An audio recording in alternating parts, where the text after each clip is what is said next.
ॐ अज्ञानतिमिरान्धस्य ज्ञानाञ्जनशलाकया चक्षुरुन्मिलितं येन तस्मै श्रीगुरवे नमः।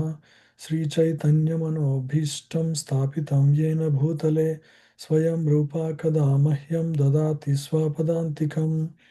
वन्देऽहं श्रीगुरो श्रीयुतापदकमलं श्रीगुरुं वैष्णवांश्च श्रीरूपं साग्रजातं सहगणरघुनाथान्वितं तं सजीवं साद्वैतं सावधूतं परिजनसहितं कृष्णचैतन्यदेवं श्रीराधाकृष्णपादान् सहगणललिता श्रीविशाखान्वितांश्च। हे कृष्ण करुणा सिन्धो दीनबन्धो जगत्पते गोपेश गोपिकान्त राधाकान्त नमोऽस्तुते। तप्त कांचन गौरांगी राधे वृंदावनेश्वरी वृषभानुसुते देवी प्रणमामि हरिप्रिये। वाञ्छाकल्पतरुभ्यश्च कृपा सिन्धुभ्य एव च पतितानां पावनेभ्यो वैष्णवेभ्यो नमो नमः। जय श्री कृष्ण चैतन्य प्रभु नित्यानंद श्री अद्वैत गदाधार श्रीवासादि गौर भक्त वृंद। हरे कृष्ण कृष्ण कृष्ण हरे हरे हरे राम राम राम हरे हरे। मूकं करोति वाचालं पङ्गुं लङ्घयते गिरिं यत्कृपातमहं वन्दे श्रीगुरुं दीनतारिणम्।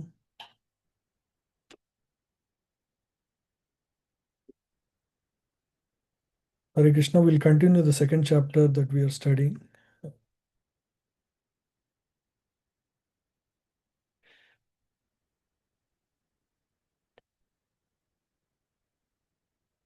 So we covered up to verse number 5. We will continue from verse number 6.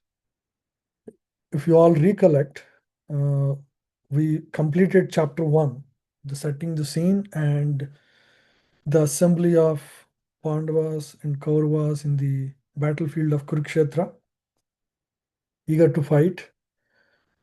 After the attempt to make peace by Lord Krishna has failed, the war was inevitable, and everyone has assembled finally, and the war is about to begin. At this time, Arjuna asked Krishna to, Krishna is his chariot driver, and Arjuna asks him the chariot to be brought in between the two armies. At this point, looking at the family relations, brothers, uncles, fathers, grandfathers in the battlefield of Kurukshetra, Arjuna was overwhelmed with emotions. He started feeling guilt. Am I here to kill my own relatives to for the want of um, kingdom? So he was confused. In the first chapter, we covered four reasons primarily. First thing is he felt compassion towards his relatives and family members, brothers, and with that, being a devotee, he was soft-hearted and he felt compassion um, for his family members and relatives. Second reason he says is loss of enjoyment. What is the point if I kill all of them and on their blood I become the king of this kingdom? On the blood of my own grandfather Bhishma, I don't want to be on the blood of my own teacher. I don't want to be the king. That second reason. And then third reason, fear of sinful reactions. One by killing one's own relatives, one gets sinful reactions. One should not, even though if people were against, the relatives were against us, one should not um, one should not kill them. So that was the reason these are all based on dharma shastras. So whatever Arjuna was speaking is all based on scriptural evidence. It's not his own mental ideas. And then loss of social traditions. Once all the elderly men in the family die, for example, we learned all the family traditions and rituals by looking at our parents. When parents perform various festivals like Pongal, we learn how to perform them and we continue the tradition. Now, when the elders die, naturally there is no one to carry forward the traditions. So naturally there is nobody to offer pinda to the the deceased family members, and therefore the the the previous generations would be left in hell for want of these pinda offerings. So in this way, the family traditions will be destroyed. So these are various reasons based on scriptural evidence that dharma shastras and adha shastras that Arjuna gives. And the chapter ended. And then in the second chapter, first few verses also, he continues in the same theme. And Lord Krishna taunts him, uh, Anarya. So such words Lord Krishna uses. Now in response, Arjuna will speak final couple of verses before we'll see what happens. He will surrender to Krishna because he was indecisive. So let's read verse 6. So at this point, still Arjuna treats Krishna as not as a teacher, not as a guru, as his friend, right? So at this point, he says, so this is the final reason, indecision, right? Compassion, uh, compassion was the first reason. Sinful reactions, fear of sinful reactions, uh, loss of enjoyment, third reason. And then the fourth reason was, what was it? Loss of social traditions, right? Uh, and then finally, indecision. The five reasons he gives, and then he stops speaking further, right? So he says at this point, nor do we know which is better, conquering them, the enemies, or being conquered by them. He's basically saying he's looking at pros and cons of his activity. What are the pros? What are the cons? He's only seeing cons. Doomed if you do, doomed if you don't. So indecision. This is exactly the predicament of the jivas in the material world at very critical junctures of life. What is the action I should do? What is the action? What is the right action, right course of action for me? That is exactly the time. That is the exact purpose of having a spiritual guide or a teacher or a guru. Without such guidance, one will be succumbed to incorrect actions. So here is the final reason Arjuna gives, right? So the verse, let's read the verse. No chaitat vidmah kataranno gariyo. Some of you can, unmute and read after me. No chaitat vidmah kataranno gariyo. न चेद्विद्वं कतरन्नु गरीयो Karyo Yadva jayema yadiva no jayehu. yadva यद्वा jayema yadiva no jayeyu Yan eva hatvana jijivasa jijivisa visamsas. yaneva hatvana jijivishama stovas Teva stita pramukhe dhartarashtra. steva stita pramukhe dhritarashtra. Dhartarashtra is Dhritarashtra only. Yeah. Uh, yeah. So this is his final statement. Nor do we know which is better, either conquering the sons of Dhritarashtra or being conquered by them. This is the translation. Yeah. So in the purport, Srila Prabhupada's purport, Prabhupada analyzes what happens if he fights, right? What happens if he doesn't fight, right? So why Arjuna is thinking all of this? If it is Duryodhana is just, he is very clear. He has to fight and kill all the Pandavas. He is just after his lust, right? Uh, he has he has no other consideration. But Arjuna, because he has virtuous qualities mentioned on the right side here, he is a devotee of the Lord, very highly enlightened, already is knowledgeable of all the scriptures, right? So he has given so many thoughtful arguments in the previous chapter. He has complete control on mind and senses, and he's, at one point he says, maybe it is better to go and beg because I'm a Kshatriya. Either I rule or I just beg. These are the only things I can do. Uh, so he was ready to give up the kingdom and go to forest and do begging. So he's detached, means he's not really attached to kingdom.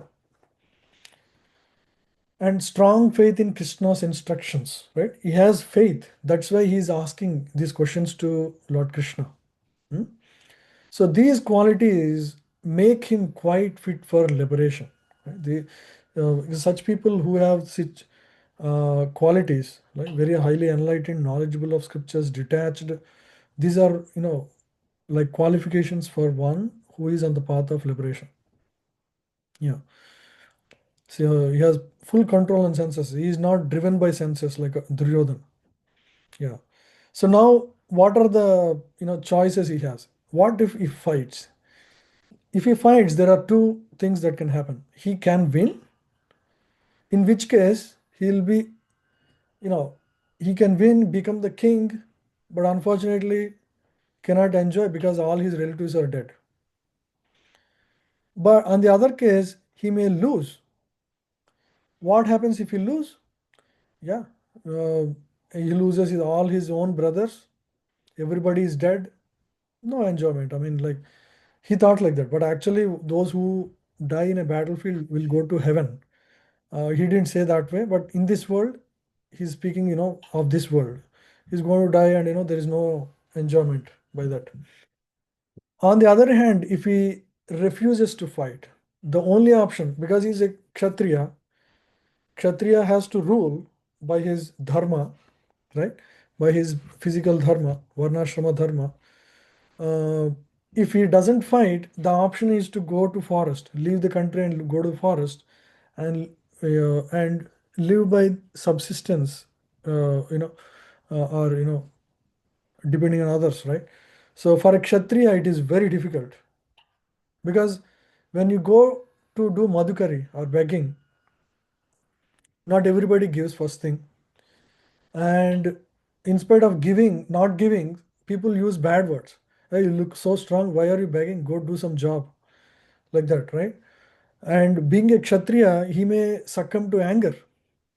If somebody says very harsh words, Arjuna would just take out his sword and kill him in a second because he's a kshatriya. So that's why one has to work according to one's own nature. You cannot artificially fit yourself into a profession that doesn't suit your nature. You see, so this is very clear, right? Um, so second thing is, it's a to beg for a kshatriya. People don't really appreciate. People think that, oh, Arjuna is finally, we realize he is a coward. He's not a great fighter. Otherwise, why would he run away from battlefield and hide in a forest? That's exactly what people will say. People don't think that, oh, Arjuna was such a noble soul. For the for the sake of his own family members, he gave up fight and went to forest. Nobody says like that. People will think that you are a coward. So these reasons did not really, so he was very unclear, like, what should I do? Should I go do fight or not? Yeah. So the next verse, this is the final verse spoken by Arjuna. So he gave several reasons. He became indecisive. Finally, Arjuna said, now I am confused about my duty. I am your disciple and a soul surrendered unto you. Please instruct me, O Krishna. This verse is called the turning point verse in Bhagavad Gita. Very special verse. Let's read the verse. Karpanyadoshopahatas svabhava कार्पण्यदोषोपहता स्वभावा Prichami tvam dharma samudhacheta. पृच्छामि त्वां धर्मसम्मूढचेता यच्छ्रेयस्यान्निश्चितं ब्रूहि तन्मे यच्छ्रेयस्यान्निश्चितं ब्रूहि तन्मे शिष्यस्तेऽहं साधिमां त्वां प्रपन्नम्। शिष्यस्तेऽहं शाधि मां त्वां प्रपन्नम्। Hmm. Karpanya dosho pahata swabhava. Karpanya, so he's very confused now. So some impurities have miserly weakness has overcome me. Miserly weakness. The word miserly. Miser means kripana. Kripana means one who is a miser. What is the nature of a miser?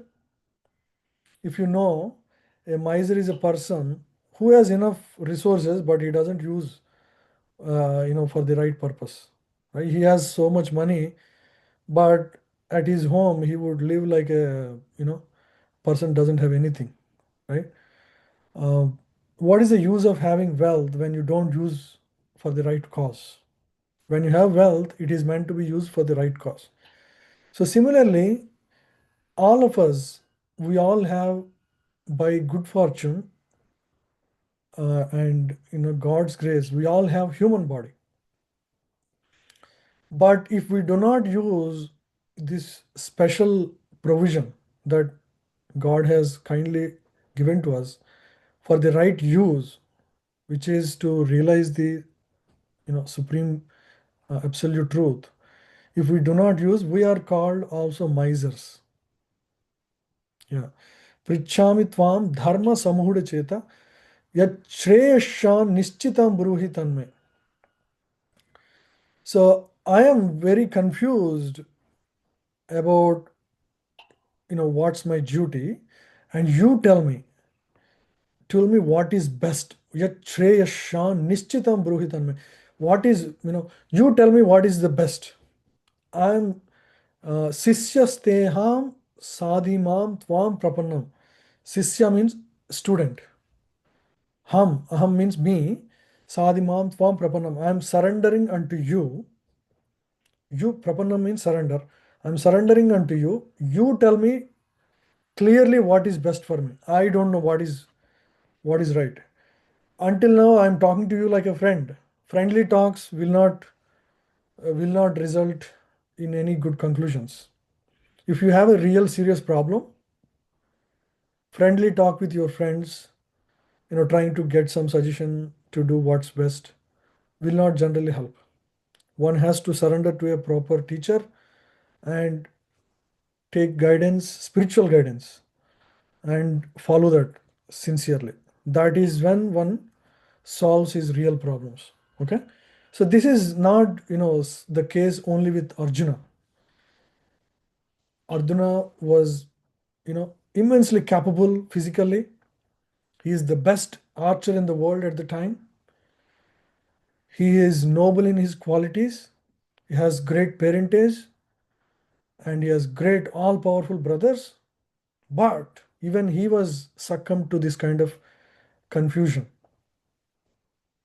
Why? This is the way nature works, material nature works. Whoever you may be, there will be situations that are very difficult to handle. And one requires a spiritual guide to overcome those situations, to come out of those challenging times. Yeah. So this is uh, one of the Acharyas, Baladev Vidyabhushan. From his purport, some of these lines were taken. I have developed weakness of my nature, of my duty, of having the desire for battle, right? Caused by the fault of possessiveness of family members, shown by the previous verse. Yeah. So just looking at my own family members, I am able to not, so this family attachment is common thread of a problem in all of scriptures we have seen, and also in our own life. It's very difficult, to go uh, against family connections, right? Yeah, so my mind is bewildered about my duty, having doubt whether my duty is the Kshatriya dharma of fighting or giving that up and wandering around begging. Right? So he was, we already discussed this. So finally, he's asking, tell me what is the best thing for me. Yeah. So we'll see some examples how confusions come upon all of us, right? Whether we want or not. You heard about forest fires in Portland here. Nobody starts the fire, but suddenly, by the force of air and the dry leaves, they touch each other during summer times, and there is a, forest fire. And many times these forest fire, they span like thousands of acres of land. Nobody knows where it started. Nobody knows how to stop it. All human machinery has failed to stop these forest fires. They have to stop by themselves at some point. That's all. And all these destruction. So similarly, nobody knows how problems come upon all of us. Anytime, any challenge can come upon us. So that is why we need a spiritual guru, right? So when one's mind is perplexed regarding duty and responsibility, one should definitely take direction from higher authority. One should not just leave, try to solve by his own intelligence. We are not very sure what is best course of action many times. So that's why we study Bhagavad Gita, and we take the guidance of those who actually follow the principles of Gita in their life. So due to their experience, they may be able to guide us in a better way, right? So Vedic literatures also advise the same. Yeah. So in the purport, Prabhupada talks about who is a man in material perplexity, material confusions. It's the person who does not understand the real problems of life, right? What are the real problems of life? We already discussed this many times. The real problems of life are Janma, Mrichu, Jara, Vyadi. Janma, birth. Birth itself is a problem in this existence, right? Because birth is the source of all the other problems. Birth, death. Whoever is born has to die, right? There is no escape from death, right? But nobody wants. Nobody wants to die, but everybody has to die. So this is a problem that is common to all. Nobody wants, nobody can avoid. So these problems with with those considerations, which is common to all, nobody wants, nobody can avoid. These are called real problems. Birth is such a problem. Death is such a problem. Disease is such a problem. Everybody in this world gets diseases. And finally, old age, right? So these are four problems that every person in the material existence goes through, and nobody really wants them, right? Which is a common problem. So first understand that these are the real problems of my life: birth, death, old age, and disease. And how do I address them? The only way to address them is to get liberation from material bondage, right? So the only solution that's the path of self-realization. That is what we are studying here in Bhagavad Gita, right? But unfortunately, if we don't focus on the real problems of life and get, you know, stuck in the other problems, the temporary problems of life, like, you know, health issues or this and that, of course, they have to be addressed. But we should not think that they are the only problems of life. The real problems are birth, death, old age, and disease. So he is a miserly man who does not solve the problems of life as a human and who thus quits this world like cats and dogs without understanding the science of self-realization. So this is from Brihad Aranyaka Upanishad. Yeah, one should not quit his life like cats and dogs. Because cats and dogs also eat, we eat, they sleep, we sleep, they defend, we defend, they have, reproduction, we also have reproduction. If we just do, eating, sleeping, mating, and defending, there is no difference between humans and animals. Humans may be doing in a sophisticated way, but that does not make him a real human, because human have higher capacity to understand the absolute truth, and human body is a junction, is a body. Yeah. So human body is a junction. It's a special opportunity.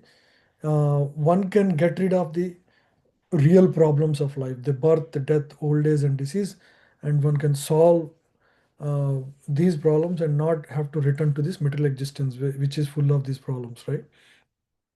Yeah. So one who leaves this body without knowing, what is Brahman is called a Kripana.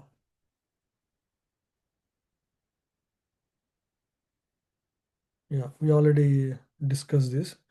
Uh, One who does not solve the real problems of life is called a Kripana. Yeah. So people in this world, in general, just like Arjuna is attached to his own family members. So similarly, everybody suffers from skin disease. Prabhupada calls it as skin disease. Skin disease means attachment to one's own family. It's not that uh, one should not take care of one's family, but understand that yes, this current family situation I am in is a temporary provision for me to to take birth, to to have uh, family relations. It's important, it has to be addressed, it has to be taken care, but one should also understand this is horizontal relationship within this world. One should also be very careful and more focused on the vertical relation with the Supreme Lord, right? One should not be just overly focused on horizontal relationships within this world. One should cultivate vertical relationship with the Supreme, and in that relation one should start seeing the horizontal relationships within this world, right? They should not be treated independent things. One should not be overly focused on only vertical relation and forget about horizontal relations. Neither one should just focus only on horizontal relations and completely ignore the vertical relation with the Supreme. One should take the right balance and primarily connect with the ultimately, not right now, we are still trying to develop that relationship with God, but primarily focus on the connection with the God. And in that relation we should start seeing, oh, you have a child, you have a wife, you have a mother, understand that they are all actually given by God for you. They are, if they are children, they are given in your hand by God to protect. If they are your parents, you are there to serve them, as a service to God. So you have to see everything in the horizontal relationship in connection with the higher understanding, right? With the higher, with your vertical relation. Otherwise, we will be just subjected to, you know, just bodily attachments, right? We should not, then we will be lost ultimately. We will not make the best use of this human form of life. Yeah. So that is the Brahminical way of thinking. Brahmana is not just not a caste. Brahmana is one who is Brahma Janati iti Brahmana, one who is, you know, thinking of the higher purpose of life always. That is a Brahmana. So Brahmana is intelligent and who utilizes the human body to solve the problems of life. That's the definition according to Brihad Aranyaka Upanishad. Yeah. So many people think, oh, I can protect and save the family members from death, just like Arjuna was thinking here. We think, we can protect our family, but nobody can protect anybody, unfortunately, in this material world. Sometimes we take care of family so that they can save me. Yeah, they can do some to some extent, but they don't come to you where after your death. These are all illusory understandings. It doesn't mean that you give up your family relation. You see that in relation with God. Any questions so far? I've been discussing for a long time.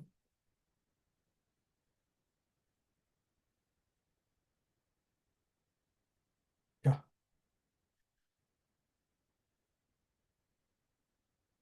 yeah. We all learned about dharma, right? Here you see um, a a teacher is teaching the child, right? Rendering. So everybody is doing a service. We live by service, right? You are working for your company, for example, or you're as a student, you are taking doing your responsibilities, right? A mother serves the child. Even animals take care of their babies, or here you take care, one person is taking care of his pet animals. A doctor is serving uh, patient. So everybody in this world renders some service to someone. That is the way of living. Even the president serves his country, the highest service, right, as known in this world. So nobody is nobody. So that's the nature, the core nature of living entity in this world is to serve, whether you are an animal or a human being. Within that, whether you are a street sweeper or the president of the country, the common thread is everybody renders service. You can serve generally when you love. Without love, there is no service. So the core nature of the soul is to love and serve, right? So that is the nature of the soul. But the problem with all these services, they're all at the bodily level, which meant, once the body is done with that particular service in relationship, and that particular relationship between the served and the servant, it is gone, right? For example, the mother and child, they are together for a period of say 60 years or 50 years. After that, they're on their own way, right? So the relationship ends, whether husband wife, mother child, or wife, anybody, any relationships are temporary in this world, right? So all the services that are performed at the bodily level have to end at some point, right? So at the time of death, they all terminate. Yeah. So every living being loves someone, but unfortunately, all these are temporary. This family is there, yeah, but after 50 years, one or the other will be gone in that relationship, right? After 100 years, nobody will be there. There is no relation. This is just a picture, right? Everybody has joined a new family already, yeah, in the next life. So it doesn't mean that we don't care while we live. We care, but we understand the higher reality that we are children of God, and we are in this situation, and God has given this particular relationships in my life, and I have a duty to bring them closer to God. That is how a devotee, or a person who has spiritual understanding of life sees. And that way, one is not very disturbed when these relationships end, right? The temporary relations of this world, because he has performed his dharma. Yeah. So the innate dharma of the soul is to serve, right? The actual service is toward, because you are soul, you are not of material nature. You are spiritual in to the core, you are actually spiritual in nature. So that spirit soul has the relation with the supreme spirit, the absolute truth, God, right? So in that relation is eternal. And to serve God with unconditional love is the true nature of the soul. You see, but when that is forgotten in this world, when we are born, we just are born with complete forgetfulness of this particular eternal relationship of the soul with the absolute truth. Then what happens? You are searching for that love everywhere. You try to find that love in your mother. You try to find that love in your college, school friends, college friends, and then life partner, and then children, and then your grandfather, grandmother. So in this way, we try to find. We are actually searching for that love everywhere. That's the human life is all about. You're searching for that love, that unconditional love that you have. that you are due to experience from God. You are searching everywhere. That is the the situation of the jiva in this material world. He is searching for that love that he has lost from his absolute truth, from the absolute truth. Yeah. So the eternal relationship with God is called Sanatana Dharma. If you see in the past tense of Lord when he's in this world, we have the glimpse of those relationships, right? Like Hanumanji is related to Lord Rama in the relationship of servitude. He's always remembering the Lord. So here, the fruit vendor with Lord Krishna, you see that when the fruit vendor sees Lord, she was so mesmerized by the beauty of Lord, she felt unconditional love and she did not expect anything in return for the fruits that she has given. And of course, Lord was so merciful. He fills the basket with jewels and ornaments of highest metals like gold and diamond. This is Arjuna and Krishna. They are eternally related as friends. This is uh, Mother Yashoda and Balgopal, Krishna. Uh, so Mother Yashoda, she wanted to serve the Lord as mother. That was her desire in her previous lives. And so she was given the opportunity to be the mother uh, of little Krishna, and that relation is eternal. So we hear so many sweet pastimes of like Damodar Lila that happened between this mother and the child, right? So we are actually after this relation, but we are trying to find that happiness in this material world, right? It's like there is a mango, full blown mango tree on the shores of water. We're trying to catch that mango, but actually we don't have the perception of the actual mango tree. We are seeing the reflection of the mango tree on the water surface on the banks of the river, right? So you're trying to catch that mango appears fully in the right shape as a reflection on the water. So we are all in the water trying to catch that mango shape, mango reflection, and trying to feel happy, but actually that's never found. A guru is one who actually from this water shows you the mango tree, real mango tree, and helps you get the real mangoes, right?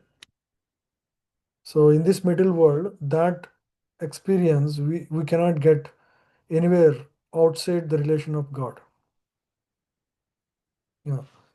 Just as a man who is suffering from amnesia forgets his own parents and relatives, right? We also forgot our relationship with the Supreme Lord. So that's why the root problem um, for existence um, in this middle world is called ignorance. Ignorance of our true nature. It's called avidya. Avidya. Avidya means ignorance, lack of vidya.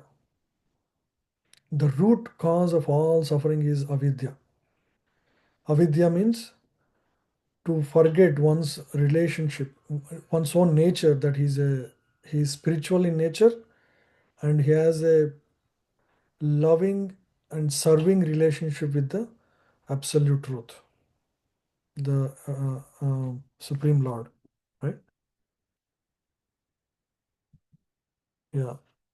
So we have forgotten our love and service to the Supreme Lord. So the process of bhakti is what? Bhakti is a process of reviving that original relationship with God so that we become spontaneous lovers. Right now, we are chanting because somebody told us to chant.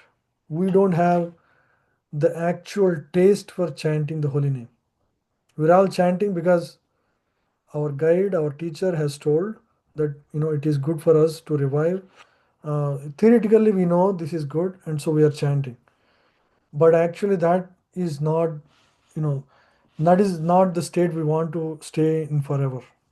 That's called Vaidhi Bhakti, the beginning stages of devotional service. Vaidhi Sadhana Bhakti. It's called Sadhana Bhakti, and we don't want to stay in Sadhana Bhakti forever. Okay, we have to develop ultimately Bhava Bhakti. Bhava Bhakti is where you become a spontaneous, you have developed spontaneous love for the absolute truth, and you perform bhajan uh, out of your heart's love, right? Just like you love your own mother, father, or a child naturally without any any uh, formality, right? That is the state we should all get to, aspire to get to, and that's how does that happen? Through through through the process of chanting, hearing, hearing about God and our relationship with God, hearing the pastimes of how merciful God is, and humbly rendering service. We all have to render service. Without service, there is no real purification in the heart. You have to expend your time and do actual service. So, by these practices, one develops unconditional love. We want to get that to that state while we are in this body. Otherwise, this human body is just wasted. We don't want to. You all have come all this way already. You now learned about the purpose of life, which, you know, out of thousands of people, one would learn. Now get to the next step to Bhav Bhakti, where you have developed spontaneous love. And the path is very clear. Many acharyas have treaded this path, so it's not very difficult to conceive what is this path. We are given voluminous material about how many devotees have done this in the past. Bhagavatam is full of such stories, right? Look at the story of Prahlad Maharaj, Dhruv Maharaj, Uttanapad. So many, great devotees, how they have, um, raised in their devotional service, from sadhana bhakti to bhava bhakti to ultimately to prema bhakti, right? Where the love between the Lord and devotee is very thick, inseparable love. And moment to moment, one experiences complete bliss in that state of mind, right? And he was so that is the goal of life. That is the real goal of life. Even while living in this world, one experiences the highest happiness in relationship with Lord. So that is all possible in this human life. And just nobody in this middle world who doesn't take to spiritual path achieves this, right? So one should use this human form of life to achieve that. Yeah. So we're trying to repose our love in various temporary relationships in this world. Like here, you see this example here. People are, uh, trying to be happy in this world through, marriage and other relationships. But unfortunately, they are good. But as long as they are, uh, you know, helping us to get closer to the absolute reality of life. So here you see this person is spouse centered, here family centered. These are all not bad, these are all required. But when the center is God, when the center is Krishna, then all of this is valid. It's like all these are like great zeros, zeros. They're all good. You need one at the front to really add value. Okay, so all this is great when you have relationship with the Supreme. But unfortunately, most people they're stuck in one of these centeredness, right? They either love money, love family, love spouse, or love their work. Some people are just working, working like crazy, right? Or some people are after positions in life, car, home, or have there some people are always after shopping. Weekend comes, they're not at home. They're always in the shopping mall. I see that even in India nowadays, this is the most of my relatives, they all go to shopping malls all through the weekend.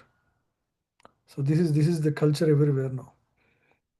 Or some people are attached to pets. In this way, our love is redirected in so many ways, right? So many ways to distract us from the real focus of life. Yeah. So friends and enemies. Yeah. So who is a man in perplexities? This is from the seventh verse purport, right? Srila Prabhupada's purport. Anybody would like to read?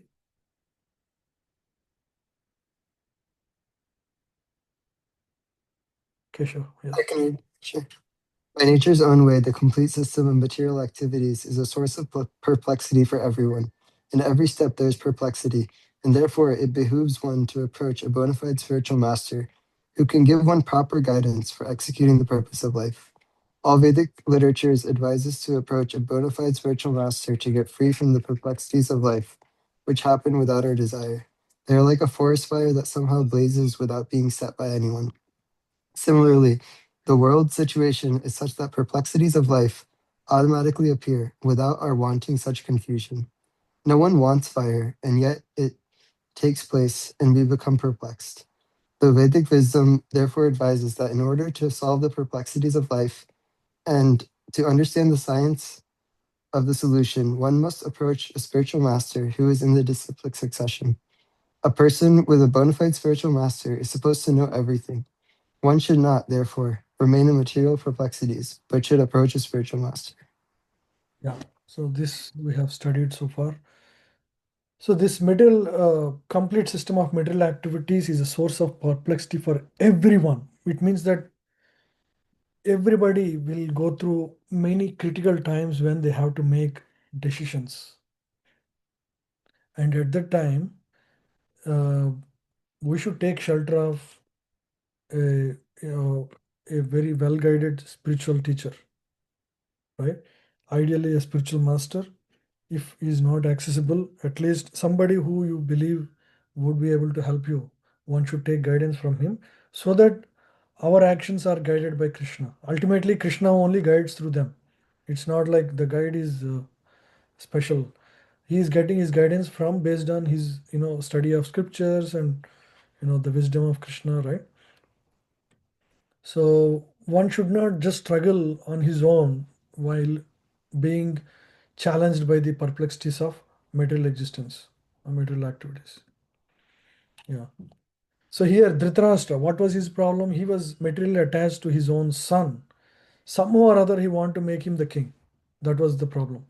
So it was so bad that when his own children were doing this grave mistake of disrobing Draupadi in the assembly of Kurus, being Chakravarti, he could have just stopped this whole nonsense, but he could not stop. Why? Because of his material attachment to his son. So there was the story of King Uttanapada. He was attached to one of his wives, and that you know, and that attached wife, she insults the the other wife's son by the name Dhruva, and even though Dhruva is also a son of the king Uttanapada, the king would not support him. When the beloved wife Surichi insults him, and that led to Dhruva leaving the home, and the king would not even stop. So this is again like family attachment, right? We see the story of Kaikeyi wanting to make her son Bharat as the king in the Ramayana, right? So this is again material attachment that caused incorrect decision, right? This is another instance in Mahabharata. Dhritarashtra and Duryodhana, they had this material attachment to kingdom that made them insult a great soul by the name Vidura, his own brother, who was well-wisher, who was helping and with guidance, but they would let the guide go. from the kingdom. So Kauravas lose their best guide in Vidura just before the war. And Pandavas gain the best guide, Lord Krishna, when the war is about to begin. That's see, the availability of a guide changed their destiny. So these people lose the only good guide they have, which is Vidura. And Pandavas, by the divine arrangement, they gain Krishna's guidance. So when we are sincere, when we are spiritually sincere, at the right time, Krishna actually sends us the guide. But if we don't take advantage of it, we are going to lose the opportunity to grow spiritually. So we have to be always mindful of this, right? Krishna is always watching. Don't think that, oh, Krishna, is, I don't know if Krishna is watching me. No. Actually, I have my own personal experience where at the right time you get, somehow you are directed to right guidance. But again, like, you have to put an effort to take that guidance and follow the guidance. If you don't, then we lose the opportunity. You look back, at that time you may not realize, oh, this is all orchestrated by Lord. You may not realize. But you will be able to connect the dots later on, this is it's very easy to see your own life, how you just need some spiritual maturity a little bit, but you can see how God is guiding through all your life, if only you have the right vision to see that.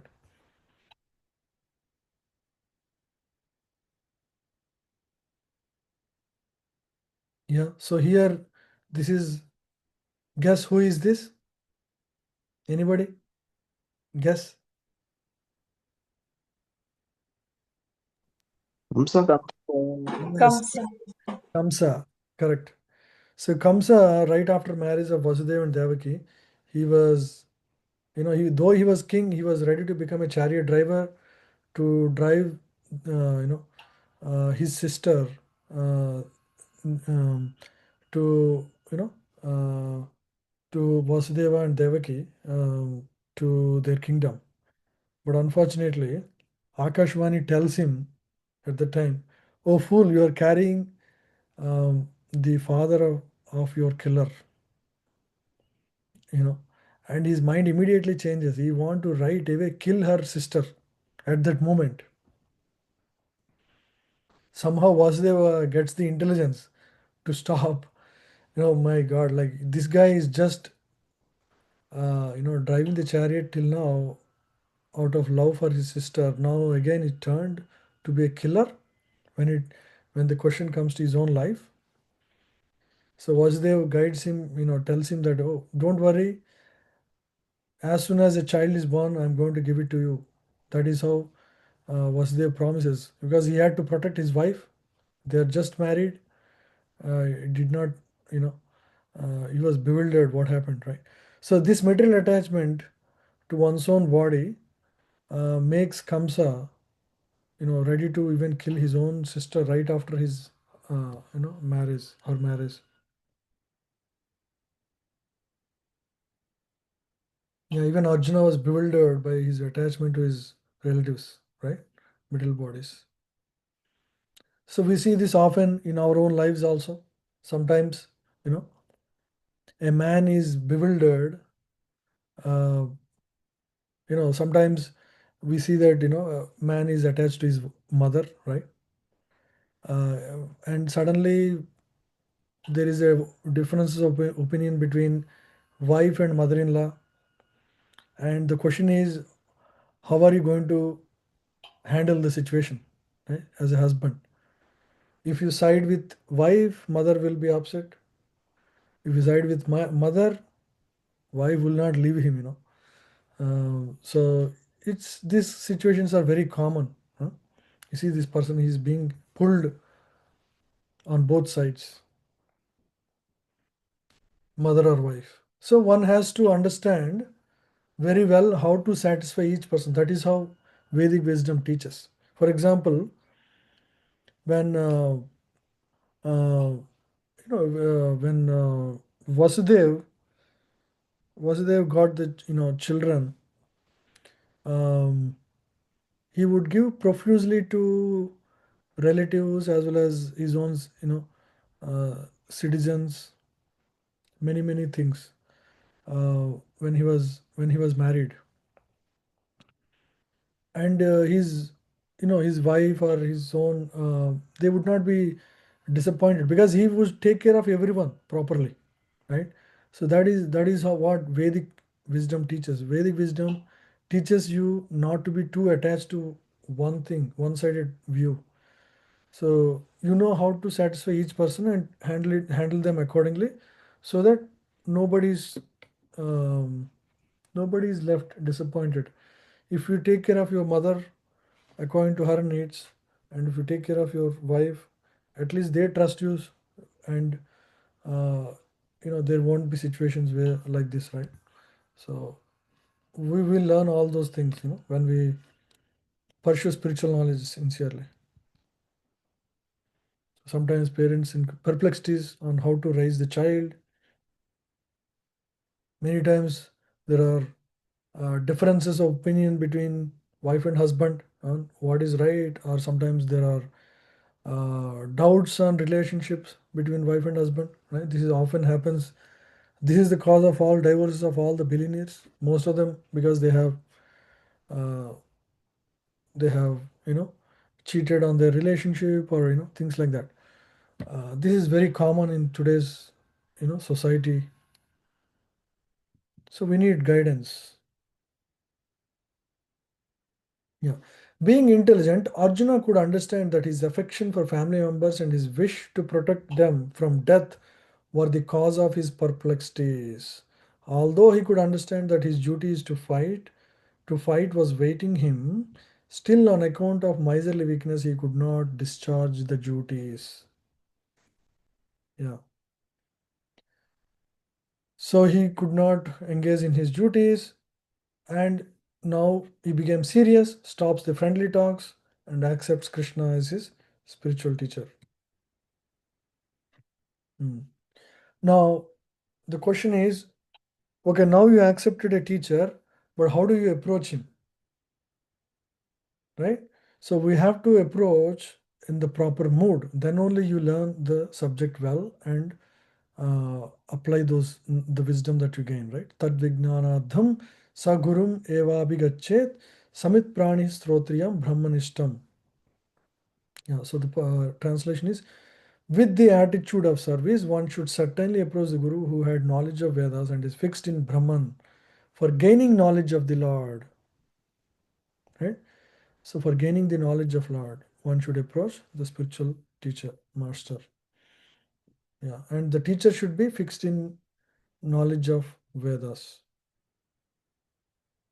Acharyan Purusho Veda. The person who has a guru knows the Lord. Yeah, so one will learn about God only one who follows others who already know, who are on the path of God. Right? Arjuna wants to stop friendly talks and is offering to be a disciple of Lord Krishna. Yeah, yeah. So some people, Mayavadis, they say that, oh, there is unborn within Krishna, and we should surrender to that. And this is all incorrect understanding. There is nothing like unborn within Krishna. Krishna is completely spiritual. For example, we have a material body. Body is made of Panchamahabhutas, right? Earth, water, air, ether, and fire. But Lord's body is spiritual completely. It's not made of material elements. It's spiritual elements, just like the spirit, and the spirit is within our body, right? There is a small spark called spirit, and the body is covering the spirit. But for Lord, his body is all spirit. There is nothing material. That's why his body is called Satchidananda, Sat Chit Ananda Vigraha. Sat means eternal, his body is eternal. Uh, Chit means full of knowledge. Our body is full of ignorance, his body is full of knowledge. Ananda means or we forget our ananda because we forgot our relationship with God. But God is always in the state of complete bliss, ananda. So that's why he is known as Satchidananda Vigraha. Satchit Ananda Vigraha. A body full of Satchit Ananda.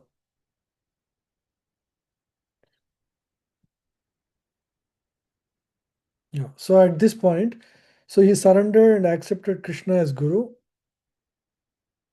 Yeah. So the 2-point verse says, no other means to drive away grief, even victory or opulence cannot dispel Arjuna's lamentation. Even if he was given the whole material universe, not just this material, this earthly planet, entire universe is given with all the 14 planetary systems, Arjuna says, nothing can dispel my lamentation. Yeah. Nahi nahi nahi prapasyami mamanu mamanu dyad mama panudyad nahi prapasyami mama panudyad. Anybody want to say after me? नहि प्रपश्यामि ममापनुद्यात् Yachokamuchosanam indriyanam यच्छोकमुष्टोषणमिन्द्रियाणाम् avapya bhumau asapatnamriddham अवापभूवापसपत्नं रुद्धम् rajyam suranam apichadhipacham राज्यं सुराणामपि चाधिपत्यम् Yachokam uchchosanam indriyanam means my all my bodily parts, all my indriyas are full of misery, chokam, right?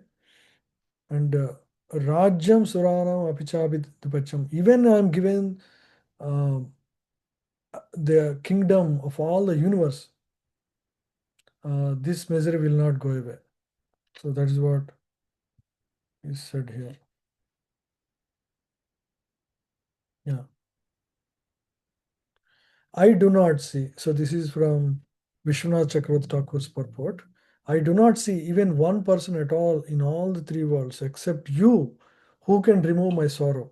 I do not know anyone more intelligent than yourself. Even Brihaspati, the teacher of gods. Therefore, to whom else should one who is full of sorrow surrender? So this is what the purport of Vishwanath Chakravarti Thakur.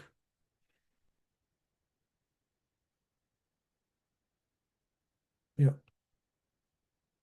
So we all learned academic knowledge in universities, colleges, right? But that will not. That is only to take care of your, to earn a livelihood. All the academic knowledge that is available today is only good for acquiring, you know, a monthly salary. That's all it does. Or maybe you start a company and make some money out of it. But it is useless uh, to solve the real problems of life, right? Yeah.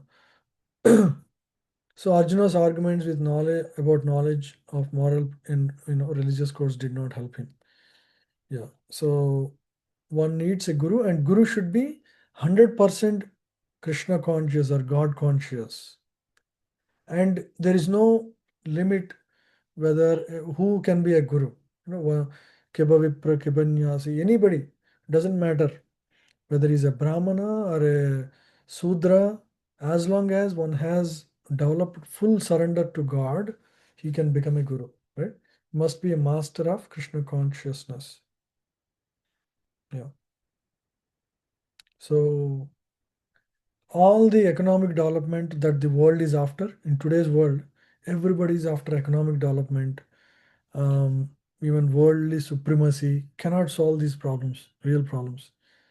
They're good to solve, but they're not going to solve the real problems. Yeah. So that's why we don't see real peace, even though we think, if the becoming economically strong, if that is the only thing we should, the country's focus right today. States want to be the strongest country in the world forever, but there is a threat from China to be the number one, right? Or other, strong developing nations like India also is. But uh, that's not going to solve the real problems of life. Yeah, and if you are just focused on that all your life, then you basically you lose your human, the advantage of human form of life. Even with all this, is there complete peace? No. Even the wars keep happening. There are always challenges, right? There are always situations, complex situations. There is a war in Middle East, or Venezuela is a threat, or some other country, Gaza Strip, or there is always situations that disturb the peace of the world. And unfortunately, our news media only focus on that. What is you know what is the news today that attracts the attention of everyone? So unfortunately, because and we are directed by, we have the spirit of trying to know what is happening in this world. And unfortunately, if we just focus on the temporary things of this world, which are always generally negative news, our consciousness distracts. Nobody really focuses on great sages that are doing great meditation. They won't show in the news these things. They won't show, great devotees who are meditating in Vrindavan, out of love for God. They don't show because that's not, people are attracted to these temporary things. And being spiritualist, we also focus on those, then we lose the opportunity because we get distracted by them. So one should be very careful. Yeah. So mood of understanding knowledge, the correct mood is just like Arjuna did, like surrender to Krishna. Right? Incorrect mood is, oh, I know this mundane scholar. I also know I have other ideas what I should do. Just like Arjuna did in first chapter, right? He gave a lot of ideas, but he was ultimately, ultimately he was indecisive. So at this point, uh, you know, Arjuna says, Govinda, I shall not fight. Evam uktva hrishikesham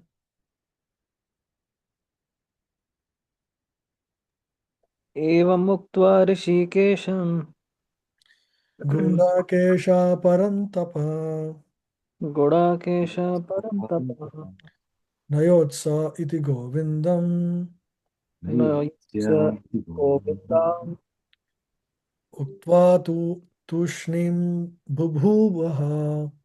उक्त्वा तुष्टिं बभूव. Hmm. So this is Sanjaya speaking. To whom? Dhritarashtra. Because Sanjaya is with Dhritarashtra, he was able to see what is happening in the battlefield. He was relating, by looking at what Arjuna spoke so far. He was telling to Dhritarashtra that this Gudakesha Parantapa, chastiser of Parantapa means chastiser of enemies. Gudakesha means one who is expert, uh, who can fight in darkness, in the night, who does not, who conquered over sleep, Gudakesha. So he's saying great soul like Arjuna, who is Gudakesha and Parantapa, who can chastise the enemies. He just surrendered, saying that I cannot fight. I give up fighting. I'm not going to fight. Yeah, so this is the verse. Govinda, I shall not fight. Yeah. But when Sanjay is relating these words of Arjuna to Dhritarashtra, he uses the word Godakesha and Parantapa, indirectly telling Dhritarashtra this guy is very tough. He's very strong. When he fights, he's going to show his power. Sanjaya disappoints Dhritarashtra by declaring Arjuna as a very competent to kill the enemies.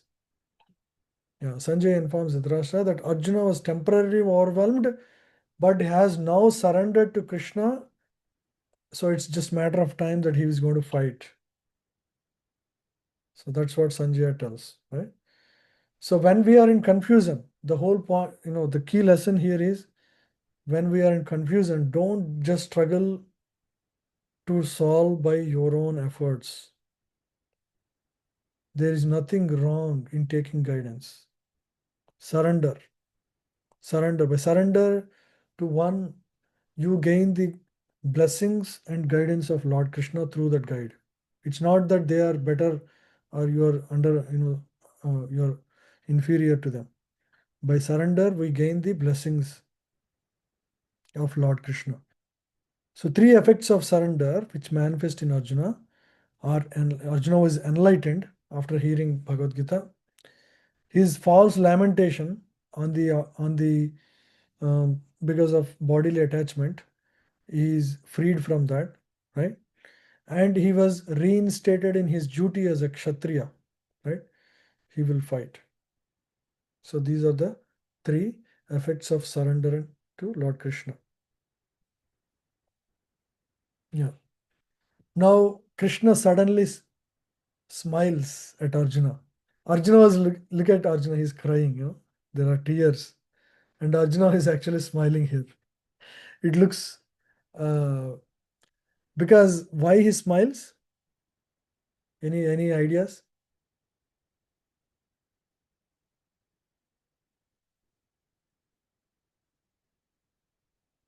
In the verse 2.6, what did Arjuna say? Nor do we know what is right action. Do we know? He included Krishna at the time. Now, so he's saying, he gave all the reasons. I said, we don't know what is right, because at that verse in 2.6, Arjuna is still treating Krishna as his friend. When you treat somebody as friend, you don't take them very seriously. You take them as one of you. But in 2.7, the whole context changed. He said, I'm indecisive, I don't know what to do. I don't see any good come by fighting, or not fighting also there is no good. So he was indecisive. And he surrenders. In 2.7, he surrendered. Until Arjuna properly surrendered, Krishna would not speak any wisdom. Now that he surrendered, he became a student. Krishna was seeing how Arjuna has changed his position from being a friend to a student. Looking at that change, Krishna smiles. So Krishna, he is very clear. Krishna, he is Supreme Lord. He knows what is right. And he knows that Arjuna is going through all of this. Arjuna will go through all of this. Uh, and finally, it is time for him to uh, give the wisdom to Arjuna. So Krishna, smiling in the midst of both armies, spoke the following words. Tamuvacha Hrishikesha. Please repeat, anyone? तमोवाच ऋषिकेशः Rahasyan iva Bharata. प्रहस्तान् इव Bharat Bharat Senayor ubayor madhye. सेनयोरुभयोर्मध्ये Vishidantam idam vacha. विषीदन्तम् विमुक्तं वच Yeah, so this is Hrishikesha. Hrishikesha means one who has conquered, who is the controller of these senses. So Arjuna's senses are in a miserable state right now. His eyes are crying, his throat is choked up. You know, his hairs are standing on the skin. So all his bodily senses are very in a distressed state. Now, Krishna, being the controller of senses of all that exists in the world, including Arjuna's senses, he is smiling, prahasan, iva bharata, senayor ubhyor madhya. He was standing between the vishidantam idam vachaha. Now he speaks these wisdom words. What are those words? We'll learn in the next class. Right? So Krishna starts speaking. Sanjaya reports that Krishna is smiling in the midst of both armies began to speak. Yeah. So Bhagavad Gita is openly discussed between the two armies. Therefore, this knowledge is not for any particular person, community or society, but for everyone. It's for Americans, it's for Indians, it's for Chinese, it's for everyone. It's not the wisdom is eternal that is spoken here. Yeah. So we'll start talking about Krishna first speaks about because Arjuna he has to treat Arjuna from where his problems are. Right now he is consumed by bodily attachments. So he would introduce the concept of self. So science about yourself will be the topic for the next session. Okay. Any questions, discussions? I hope now we are beginning real verses of Bhagavad Gita where the actual wisdom comes. Hare Krishna, Prabhu. I have a question if I can ask. Yeah. Uh, so you talked about the wars and everything, right? So no, um, I don't know. I'm just asking this because a lot of them won't read the Gita or books or anything. For example, especially who are in the major positions, who are ruling the world. Hmm. Because they think like it's a religious book, but are still saying it as a spiritual. It's for everyone. But let's say, for example, American President Trump won't open the Bhagavad Gita book and read to understand certain things, right? I see some celebrities or things which they are following, but what happens is they become silent and I mean, they won't come up and speak and tell about the things what they have um, uh, gained from the reading the book or anything, something like that. I think because of that, the wars and everything is happening where we cannot able to stop it. We are very common people. We are doing 9 to 5 jobs. We don't have the much impact. We can maybe probably um, uh, tell about the Gita or the chanting things outside, but it really does not reach the CEO level or for the main ruling people who has the more power. So I think it should reach to the people who who are in the very Higher positions. Yeah, your concern is valid. In fact, in during Vedic times, uh, the ruler of the world, like Yudhishthira Maharaj, um, you know, they were aware of this Vedic wisdom and they were ruling according to Vedic system. But as Kali Yuga progressed, this this knowledge is not being practiced at leadership level. But good thing is now, for example, our India Prime Minister, he is very knowledgeable. He quotes Bhagavad Gita verses left, right, center. You know that? yes, yes, Yeah, he's such a knowledgeable person. So for a short time, we lost that culture during the rule of Congress, and before that during the British rule, etc. Now again we are reviving. You see, already the changes are coming, and you know what Narendra Modi does whenever he goes to meet other countries' presidents. See, this is what I can give the best. The My country, there is nothing higher I can offer to you. and he gives a copy of Bhagavad Gita as it is, the one that we study. Mm. Yeah.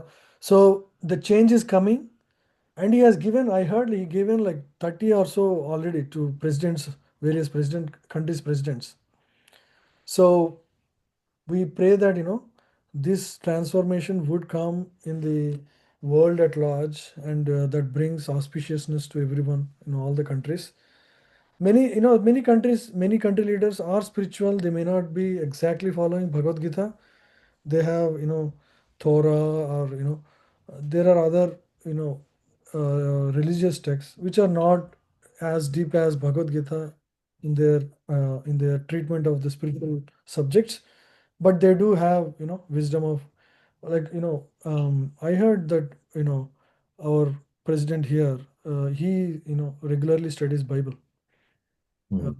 yeah, so there are people who follow it, uh, but eventually the wisdom of Gita is so high, and all great scientists like Einstein, Newton, I don't know about Newton, but I think Newton also studied Gita. Mm. Many great people in this world, at some point they get an opportunity to connect with Gita wisdom. We have seen that again and time and again. Somehow or other they get in touch with it, and many of them actually personally study, may not be exposed outside, but they take guidance. For example, Mahatma Gandhi says, no, his movement is based on the words of Gita. That is his light of hope. Whenever he was in confusion, he would open a page of Gita and he would find a solution there. And he said the whole movement of freedom fight I led was based on the wisdom of Gita. Like that, many people take it, but unfortunately, in today's world, it's not as prominent. But we pray and hope that eventually it will get into the hands of everyone. So that's why we focus on book distribution in ISKCON, so that especially Bhagavad Gita, we want to have a copy of Gita in each and every home, all over the world, not just India. So with that mission in and this is a mission, and in fact, Bhagavad Gita as it is by Srila Prabhupada was distributed. Every year we distribute about 4 or 5 million copies. Imagine, like, out of that, even 1% open that and study. At least 5,000 to 10,000 people will be there. Who gain that wisdom. So it is spreading. Until we were country which was subjugated, like freedom, lack of freedom, we couldn't do that. But now India's culture is spreading all over the world. Most of the countries are very new countries, like United States is only like 500 years old, but our wisdom and knowledge is like thousands and thousands of years old. Naturally that wisdom won't go lost. All that is there in the blood, and in the genes of the um, people of India, and the traditions are still there. The future is bright for India actually. So hopefully this wisdom would spread far and wide. Yes, Prabhu. Yeah, especially we always try to look at the west side, right? So what America is doing, what UK is doing. So we generally want to follow their tradition actually in Mm. India too as well. If we have the American chocolate in India, we need the American chocolate. We don't want India chocolate. So Mm. we are just inspired by the Western culture, right? So I think the major people, I mean, like the at least who are in the great positions, if they can able to change, or if they can able to get these books and things, then it will be great. Yeah, Narendra Modi, India is fine right now, but still India crimes and you see the rape cases and everything, right? It's still happening. It will take time. These changes are not short term. They take, like, you know, for example, how long it took for the gospel, the Bible message of Bible to start spreading. after Jesus left, about like 100, 200 years, there was no Christianity spread in Europe.